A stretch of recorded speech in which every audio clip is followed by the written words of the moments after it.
Olá, meu nome é João Pedro, sou aluno do curso de Ciência e Tecnologia e hoje eu vou apresentar para vocês um programa muito legal que utiliza um algoritmo de busca chamado A Estrela. O que esse programa faz? O programa tem dois objetivos principais. O primeiro é gerar um labirinto de forma aleatória, com células que correspondem a caminhos livres e obstáculos. E também o segundo objetivo principal é encontrar o caminho mais curto, dado um ponto inicial e um ponto final. E também mostrar o resultado, tanto no console quanto graficamente. Antes de explicar o código, vamos ver as características do nosso ambiente e de nosso agente. O ambiente do problema é o labirinto e suas características principais é ser determinístico, onde as ações do agente possuem resultados previsíveis. Por exemplo, se o agente tenta se mover para uma célula válida, ele sabe que chegará lá sem imprevistos. Ele é estático também porque, uma vez gerado, o ambiente ele permanece inalterado. Isso significa que os obstáculos não vão se mover de local. O ambiente também é parcialmente observável porque o agente não tem acesso completo ao ambiente de forma antecipada. Ele explora e avalia o ambiente local, ou seja, os vizinhos de cada posição, enquanto vai avançando na busca pelo menor caminho. E ele também é discreto porque o ambiente é composto por células bem definidas, facilitando a representação do espaço e a lógica de movimentação. O agente representado é o algoritmo A estrela. E as suas características é ser racional, que ele sempre escolhe o próximo movimento com base no menor custo estimado, buscando o caminho mais curto, Baseado em objetivos, porque o agente ele tem como única meta alcançar a saída do nosso labirinto, que é o nosso objetivo final. Ele é autônomo porque ele opera de forma independente e não precisa de comandos exteriores do usuário para ele executar o seu próximo passo. E ele é planejador local, pois embora o algoritmo planeje seus movimentos considerando os custos e a heurística, ele explora o ambiente localmente, avaliando as possibilidades em tempo de execução. Agora vamos dar o código. A função gerar labirinto, ela gera uma matriz que representa o labirinto. Cada célula pode ser ou 0, que é um caminho livre, ou 10, que representa um obstáculo. Os parâmetros dessa função são as linhas, as colunas e a densidade. Eu implementei a densidade para tentar reverter um caso que geralmente acontecia, que era o labirinto não ter saída, porque gerava muitas células de obstáculos. E aí, colocando uma densidade entre 0 e 1, eu consigo definir melhor a quantidade de obstáculos, a probabilidade de obstáculos no meu labirinto.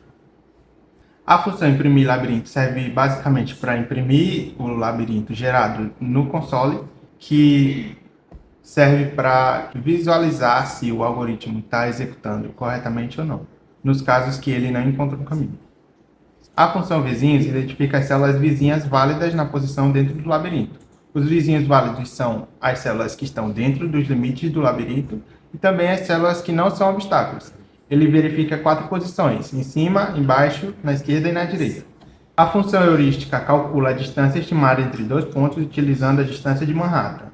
Essa métrica soma as diferenças absolutas entre as coordenadas x e y dos pontos.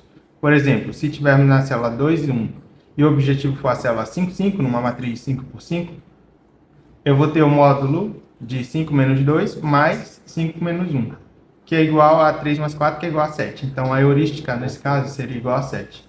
A função busca a estrela é a função principal que implementa o algoritmo A estrela.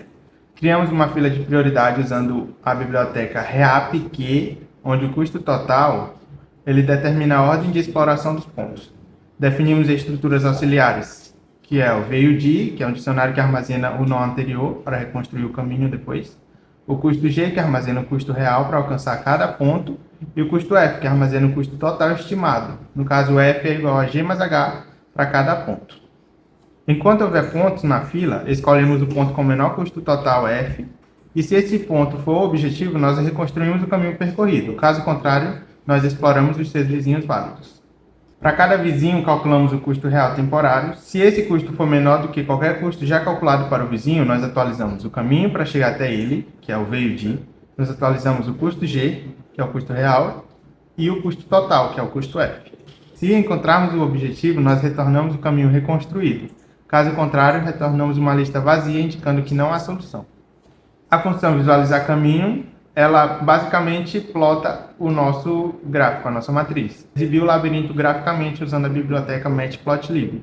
Os obstáculos são destacados em uma cor, os caminhos livres aparecem em outra e o menor caminho encontrado é destacado em uma terceira cor. Como vocês podem perceber no gráfico, quando eu encontro o caminho, eu atribuo a todas as células do nosso caminho encontrado o valor de 21. Os nossos obstáculos é 10 e as nossas células livres é 0. Essa diferença de valores é justamente para quando eu plotar o gráfico utilizando a colorização lá da biblioteca, os valores fiquem com tonalidades diferentes, porque se eu usasse 0 e 1, iam ser tons de azul e dificulta a visualização. Por fim, nós temos o programa principal. O que ele faz? Ele solicita ao usuário os parâmetros do labirinto, ou seja, o número de linhas, colunas e a densidade, isso é o usuário que insere. Garante que o ponto inicial e o objetivo sejam caminhos livres, gera e imprime o labirinto no console, executa a busca com o algoritmo A estrela e exibe os resultados. Vale ressaltar que nos testes eu percebi que quando o ponto inicial e o ponto final estavam aleatórios, ele sempre gerava pontos próximos, e aí eu queria que o caminho percorresse a maior parte do labirinto. Então eu fixei o ponto inicial na extremidade superior esquerda e o ponto final na extremidade inferior direita.